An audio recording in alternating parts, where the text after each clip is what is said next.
일본 정부의 구시대적 외교가 결국에는 일본을 사면초가로 몰아넣고 있다. 현재 일본 정부는 한국의 맹공을 퍼붓고 있습니다만 시대의 흐름을 읽지 못해서 호되게 당하고 있다는데요. 한국을 비롯한 전 세계에서 스마트폰 등 과거와는 달리 정보를 순식간에 공유하고 인지 속도가 빨라진 반면 일본은 여전히 과거의 방식으로 매달린 결과 최근 일본이 한국에 크게 당하고 있다는 것입니다. 특히 미국 국무부는 일본에 갑작스럽게 폭탄 선언을 해서 일본 정부는 갈피를 못 잡고 있다는 소식입니다. 과거 한국은 일본에 대해서 게릴라식 독립운동을 전개하면서 일본 강점기 시대를 탈피하려 애를 썼습니다. 전 세계에 이렇게 터프하게 독립운동을 한 나라는 한국 빼고는 그리 많지 않다고 역사학자들은 말합니다. 그런데 이러한 흐름이 현 시대에 그대로 이어졌으며 이제 정보 속도를 이용한 한국의 움직임이 눈에 띕니다.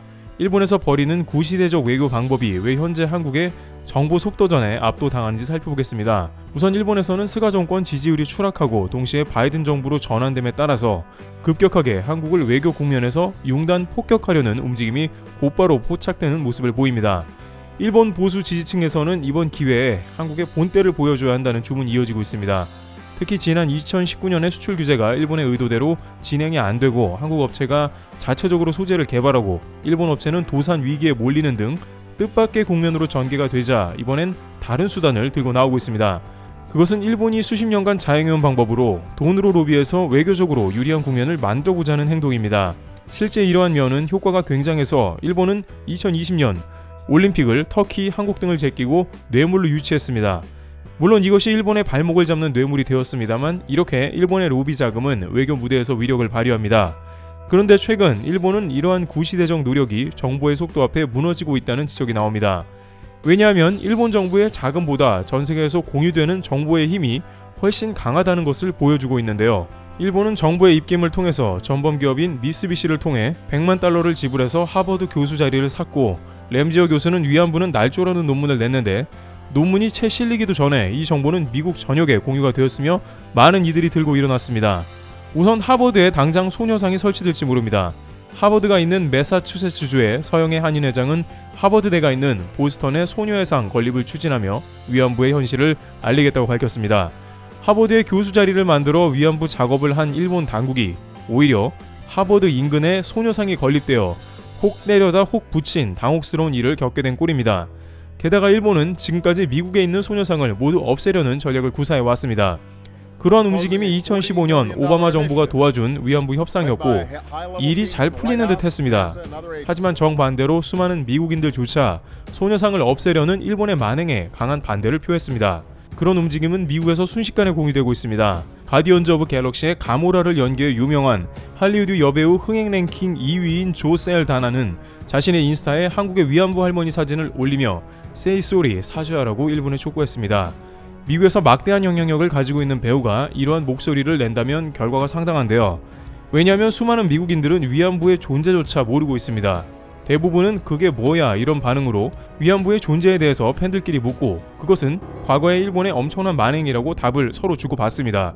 일부 팬들은 자세한 사진까지 첨부해서 일본이 과거사를 전혀 한국에 사죄하지 않고 있다고 말합니다. 과거 한국은 일제강점기 시대에 국제회의에 참석해 부당함을 알렸는데 그 누구도 들어주지 않았습니다만 이제는 한국이 가만히 있어도 헐리우드 대스타들이 나서서 일본의 부당함을 SNS를 통해서 밝히고 있으며 많은 이들은 진실을 알아가는 데 가까워져 가고 있습니다. 그런데 이것은 매우 일본에 치명적인 것이라는데요. 왜냐하면 미국 정부에서는 이렇게 국민들이 나서서 한번 여론을 조성하면 건드리기가 어렵다는 것입니다. 독일 소녀상도 독일 시민들이 들고 일어나자 베를린 구청장은 소녀상 철거를 명령 내렸다가 갑자기 태도를 180도 바꿨습니다. 따라서 미국 정부도 소녀상 문제에 대해서는 한국 쪽으로 완전히 돌아설 가능성이 높습니다. 한편 이렇게 최근 인터넷을 통해서 정보를 공유하면서 한국은 각종 어려운 상황에서 리더가 되어가고 있습니다. 현재 미얀마에서는 SNS를 통해서 자국의 어려움을 알리고 특히 한국 대사관 앞에 모여 도움을 요청 중입니다. 이에 한국에서는 미얀마 대사를 조치하는 등 다방면으로 국제사회의 문제를 해결하려고 노력하고 있는 상황이죠. 과거와 같이 강압적으로 문제를 해결하려는 정부는 더욱더 발붙일 곳이 없어진다는 흐름이 이어집니다. 일각에서는 중국이 클럽하우스라는 앱 하나 때문에 큰 곤란을 겪을 수 있다는 의견도 제기되고 있습니다. 중국 당국이 세계적으로 큰 인기를 끈 음성 기반 소셜미디어 클럽하우스 접속을 차단했지만 여전히 많은 중국인이 우회 수단을 찾아 클럽하우스를 이용하고 있다는 뉴스가 나왔습니다. 대만 중앙통신사에 따르면 중국이 클럽하우스 접속을 차단한 8일 이후에도 많은 중국 이용자가 클럽하우스에서 타 지역의 이용자들과 활발한 교류를 하고 있습니다. 당국이 만리 방화벽 더 그레이트 파이어월로 클럽하우스를 막았지만 많은 중국 이용자는 우회 접속을 돕는 가상 사설망 VPN을 활용해 여전히 클럽하우스에 들어옵니다. 클럽하우스 토론에서는 일상적 주제부터 신장 위구르 문제, 대만 독립, 홍콩 국가보안법과 같은 중국 당국이 매우 꺼리는 주제도 다뤄지고 있습니다. 중국은 처음부터 클럽하우스 접속을 막지는 않았지만 이 서비스가 자국민들 사이에서 날로 인기를 얻자 결국 차단에 나섰습니다. 중국은 페이스북, 트위터, 인스타그램, 유튜브, 넷플릭스, 위키피디아, 주요 외신 인터넷 사이트 등 자국에 불리한 외부 정보가 유입될 가능성이 있는 대부분의 인터넷 채널을 차단하고 있습니다. 중국은 VPN을 사용하는 이용자에 대해서 원화 250만 원 가량의 벌금을 부과하고 있습니다만 최근 젊은이들이 클럽하우스를 이용해서 자유를 논하고 진실을 알아가려는 발걸음을 멈추기엔 역부족이라는 것입니다.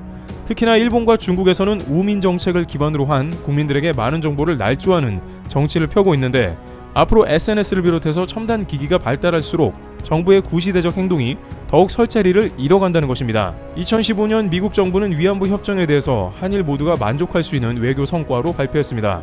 그러나 19일 현지 시간 미국 정부는 과거와는 달라진 톤의 목소리를 내고 있는 모습이 나옵니다.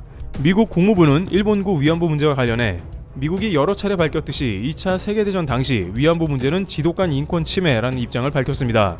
연합뉴스에 따르면 램지오 교수 관련한 위안부 문제에 대한 질의에서 미국 국무부는 위안부 문제가 일본의 책임인 것을 강조한 것입니다.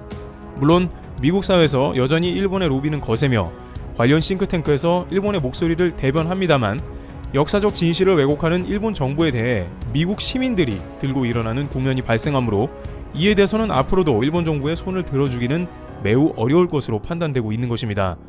한편 램지오 교수는 하버드에서조차 진짜 전문가 교수들이 대거 등장해 대신 비판을 가하고 있는 모습입니다. 한국과 일본 역사를 전공한 하버드대 교수들이 등장해 램지오 교수의 허구를 객관적으로 저격한 것입니다. 하버드대 동아시아 언어문화학과 카터 에커트 교수와 역사학과 앤드류 골든 교수는 17일 성명을 내고 국제법 경제 리뷰라는 학술지 3호로에 실릴 램지오 교수의 논문의 학문적 진실성에 문제가 있다고 지적했습니다. 에커트 교수는 한국사, 골든 교수는 일본 근대사가 주 전공입니다. 사실상 램지오 교수가 도저히 이길 만한 상대가 아닌데 이들이 들고 일어나 한국 편에 서준 것입니다. 이들은 램지오 교수가 일본 정부나 군이 지침이 내려준 표본 계약서도 찾아보지 않은 것으로 판단된다라면서 램지오 교수가 활용한 문건 가운데 하나는 중국 상하이 위안소에서 바텐더로 일하는 일본인 여성용 표본 계약서였다고 지적했습니다. 학문적 가치가 전혀 없다고 파악한 것입니다. 이 교수 두 분은 고맙게도 논문에서 확인된 문제들을 목록화하는 작업을 진행하고 곧 공개할 거라면서 램지오 교수의 논문은 여러 맥락이 생략되어 그야말로 기겁할 정도라면서 조사를 벌여 논문 철회를 시킬 것이라고 강력하게 주장했습니다. 이와 같이 전 세계는 정보와 지식의 공유 속도가 급격하게 빨라지고 있습니다. 그 가운데 전 세계 많은 석학들과 시민들은 한국을 대변해주고 진실을 알리는 데 목소리를 높이고 있습니다. 과연 일본 정부가 언제까지 수십 년간 이어온 재래식 방법으로 한국을 상대할 수 있을지 그 이슈가 주목되고 있습니다. 트래블 튜브 여기서 마치겠습니다. 감사합니다.